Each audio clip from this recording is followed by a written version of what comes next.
Merujuk Tempo.co 15 Agustus 2020, Dr. Purwati SPPD dari UNER mengumumkan bahwa uji klinik fase 3 atas campuran obat antivirus COVID-19 telah menyelesaikan fase 3.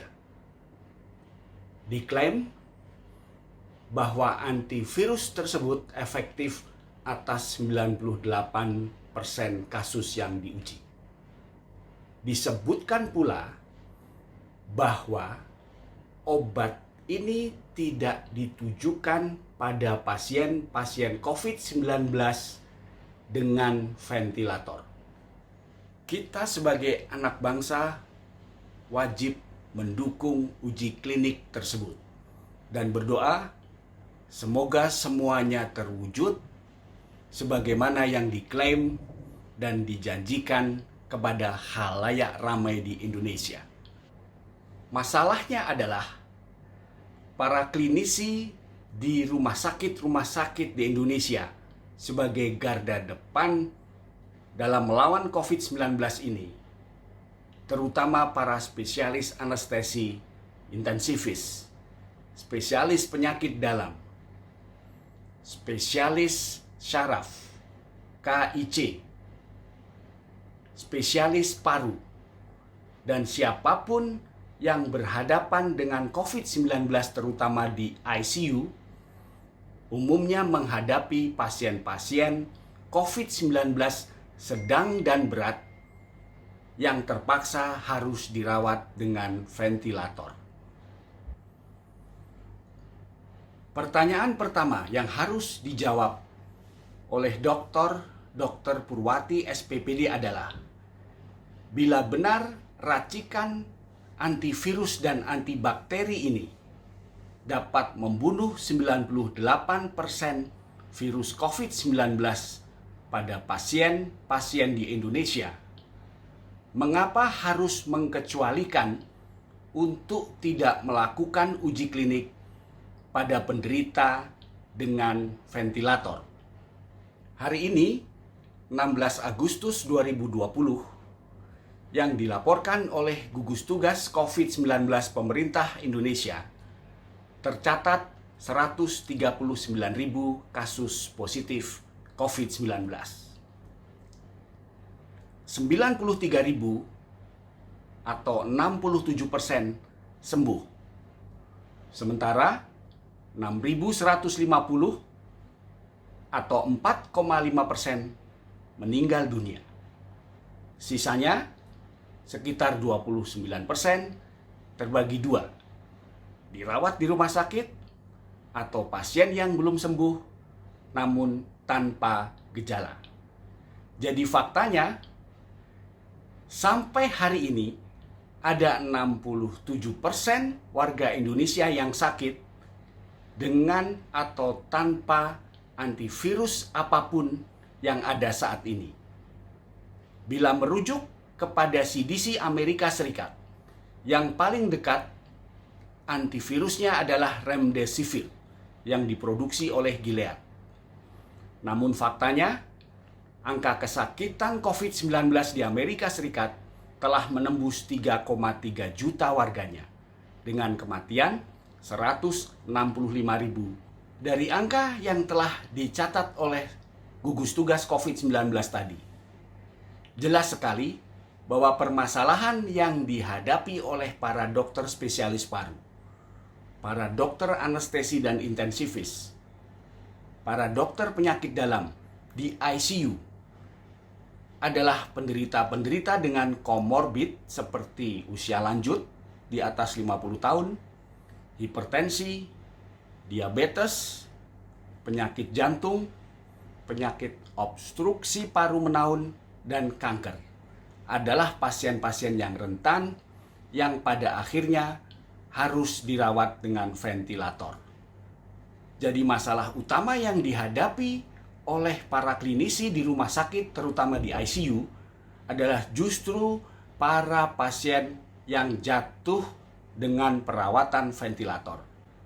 Jadi harus saya katakan, uji klinik yang dinyatakan menyelesaikan fase 3 dan efektif atas 98% pasien uji ini tidak menyentuh akar permasalahan atas pasien-pasien dengan kegagalan paru yang sedang dan berat. Sehingga wajib pula dipertanyakan, mengapa uji klinik tersebut tidak menyentuh akar masalah ini. Racikan obat yang diumumkan oleh Dr. Purwati SPPD adalah gabungan dari antivirus dan antibakteri, serta antiparasit, dalam hal ini anti malaria dengan antibakteri. Untuk diketahui, lopinavir dan ritonavir adalah antiretroviral yang ditujukan untuk penderita HIV/AIDS. Jadi hanya 2 tersebut antivirusnya. Sementara doxycycline, clarithromycin, dan azithromycin adalah antibakteri. Untuk diketahui pula bahwa hydrochloroquine yang dalam uji klinik ini dicampur dengan antibakteri adalah obat yang dipakai untuk mengobati malaria. Dan bahkan WHO sendiri telah menarik hydrochloroquine dari uji klinik atas rekomendasi dari para peneliti terdahulu yang mengandung lebih banyak mudarat ketimbang manfaatnya. Selama ini, protokol atau pedoman perawatan penderita COVID-19 di ICU telah diterbitkan oleh Dirjen P2 Kemenkes, Persatuan Dokter Paru Indonesia, Perhimpunan Dokter Anestesi Indonesia, Persatuan Dokter Ahli Penyakit Dalam Indonesia.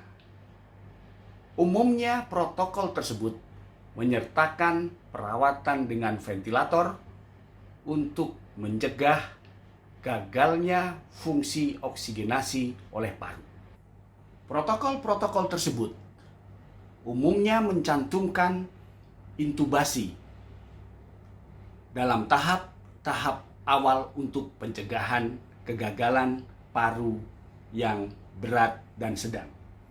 Dilakukan juga heparinisasi untuk mencegah penyumbatan atas pembuluh darah oleh darah yang kental akibat COVID-19. Anti-interleukin 6 untuk menghambat badai radang. Terapi plasma konvalesen yang merupakan terapi imunitas pasif dari penderita yang sembuh untuk diberikan kepada penderita yang sakit. Terapi stem cell, terapi sekretom, antibiotik, glukokortikoid, yang kesemua protokol tersebut tidak mengecualikan terapi pada penderita dengan ventilator. Jadi harus saya katakan bahwa hasil dari fase 3 uji klinik yang telah diumumkan oleh Dr. Purwati dengan klaim menyelesaikan atau mengobati 98% pasien uji tidak menyentuh akar permasalahan yang dihadapi oleh para klinisi dengan pasien-pasien yang terintubasi atau terpasang ventilator di dalam ICU di seluruh rumah sakit di Indonesia.